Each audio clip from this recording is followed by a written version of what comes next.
This is a poem that I wrote after a wordplay in Chicago, and it mentions Louder Than a Bomb, which is the largest youth poetry slam festival in the world, which happens in Chicago, which a lot of the folks here are snapping for because they participate in it, and we help facilitate that as well. This is Manifesto, written after a cipher at Young Chicago Authors. So I was born with hella privilege, right? White skin, doors open. Living hella north up on Francisco Ave near Orthodox Hasidics, just within the city limits, near Devon's Indian village, so even though I was comfy, the city's diversity was still imminent. For example, at the magnet K-8 school I attended, half the kids were black, and they apparently offended mostly white affluent faculty and often got suspended, so I knew there was some shit that Reconstruction hadn't mended. In 7th grade, I felt depressed because school was hella boring. I hated the fact that it made me go back every day and kept ignoring that. I couldn't care less about standardized tests my childhood written for me, even being privileged and not feel like living, and this is the root of my story. I went to Northside College Prep, the best school in the nation, but Louder Than a Bomb is where I got my education. Learned to listen, heard another side of the equation, saw the power of the spoken word for massive integration. Now I'm rocking the pen with a rockin' invention, finding the flow that'll fit, keeping the hustle and spreading the gospel and grinding the teacher, not biz, using the music to get moving to it and murder each bar that I spit. You can tell by my flow that I come from the Gombe, been wordplaying since a kid. I'm talking about MCs from Chicago like Def C and Tomorrow Kings, Bella Boz, Nate Marshall, Emmanuel Vince, and Lamar Jordan, No Name Pivot, Deja Taylor, FM Supreme, Race Jackson, and April Fools. Now I'm mean and a million unmentioned. Renaissance, yep, and I'll be repping the shot till I'm dead. Now I'm on a mission for freedom, for my people, so I've been reading revolutionaries and dreaming about a world that we can all breathe in, where there's no one dead from not eating, and money ain't even needed, and I'm never gonna stop like a radio puppet. If I make it to the top, it'll be because y'all deem it necessary. Let's get very real for a sec. It's getting scary. The system's broke and the cloak is tearing. It ain't a joke, it's a smoking barrel. Conclusion of this revolutionary, not a prophet, more like an emissary, here to say that with bravery and brains, this generation could do something legendary. Thank you. Dream Journal. I wonder if Vincent van Gogh kissed every iris he painted, or if he mistook the mouth of his brush for love. How much pain he must have been in, the anxious letters he wrote to his brother, begging to have such vivid, swirling dreams. It must have hurt to so desperately grab out and ask the night sky what it meant.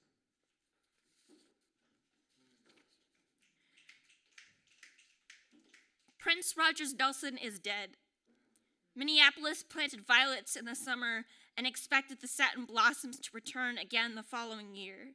That spring, purple bled out in front of First Avenue. Purple is one of the most difficult colors to create with paint. Purple is one of the most difficult colors to feel. It is easy to tend to a garden if you give it patience and the love it deserves. Somewhere in an apartment in downtown Minneapolis, a man is singing to the flowers in his window box.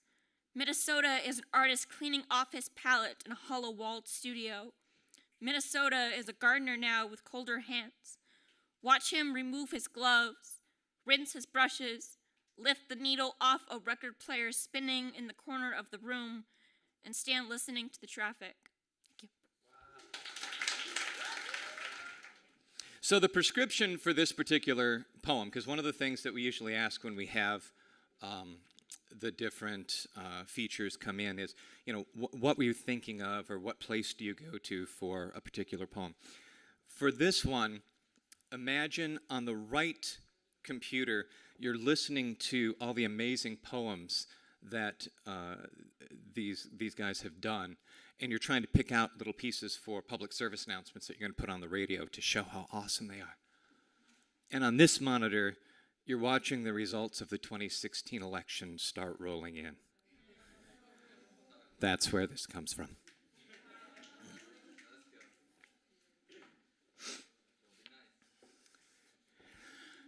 I would like to dedicate these words to Dylan Thomas, Rogers and Hammerstein, Adam Gottlieb, and all those who create beauty using words, music, color, and challenge you to never give up and never back down.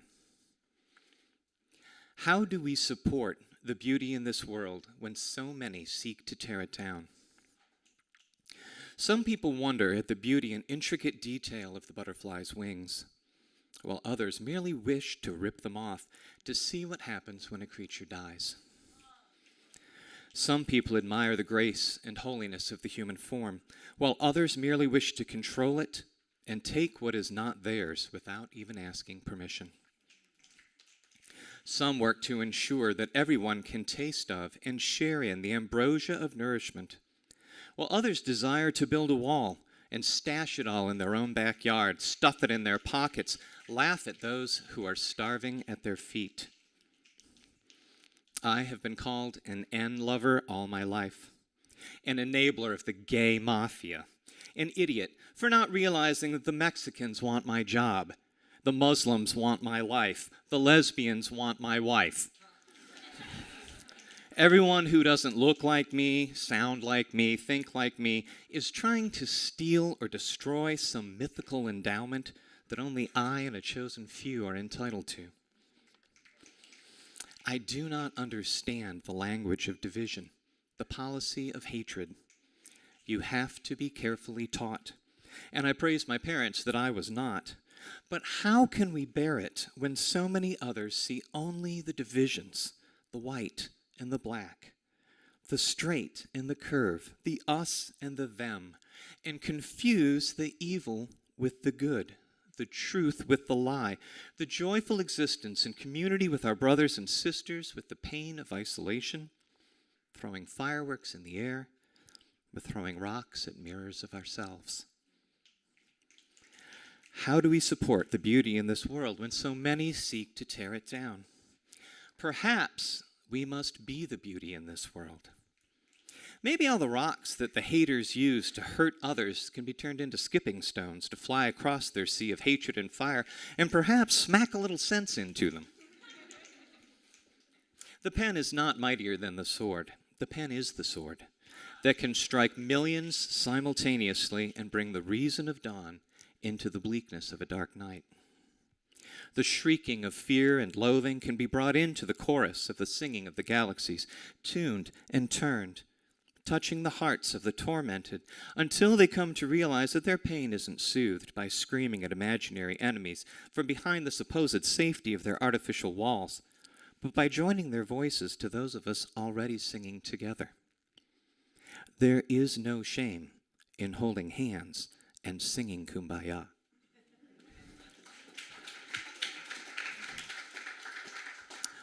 Poet, breathe now. Breathe deeply, but do not sigh and scream in pain.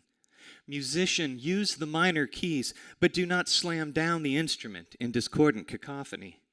Artist, paint in black, but do not break your brushes in frustration. You can create beauty from pain, hope from fear, music from a thread, poetry from thin air. Never, never, never stop raging against the dying of the light. We are one people, one race, one world, one song, one word. And he said the greatest of these is love. Love. Be beauty. Be the solution. Be love.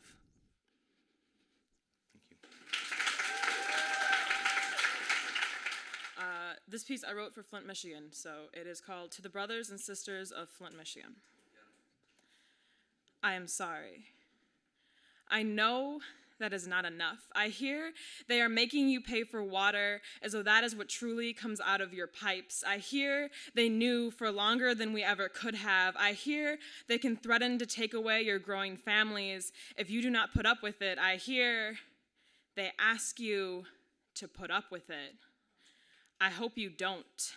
I hope you throw water balloons at their open windows, let them splatter through the screens, soak into their legal documents, cover their family photos. I hope you wield squirt guns and run through the city like children again, spraying every suit you can find, soaking their ironed out wrinkles, their protective dry cleans. Tell them lead is the new gold, that everyone is talking about it. People are even paying for it nowadays. Tell them burnt brown is the new black. It makes greed as clear as water, practically see-through, so easy to rid it of stains. Flint, I haven't written your name down enough times.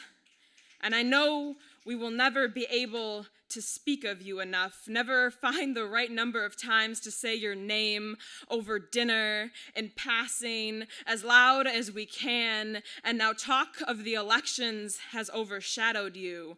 And I can't help but think you sit there and wonder, who is least likely to poison my children again? I do not know the answer. I am not sure there is one. Thank you. So my poem is, it's fresh produce, the inner dialogue of an imbalanced Libra. Is this another bad time? Two people inhabit one body, twirling, in unison fashion, the same soul. Feeling the same heart bleed and the same skin rise and goosebumps, watching the same world with the same eyes. One answers yes and the other, I don't know. Is this the making of something scary? Being too comfortable with relapse, consuming too much too fast, getting too cool with endings, everlasting endings. Reread the last page over and over, but it will not change what was written. Instead, flip the world down a snowy hill and watch it wreck, and think about it. Pass it off with a smile, because heaven knows we are our mother's children. One with a shaken core and the cold frontal lobe numbness stutters, stop.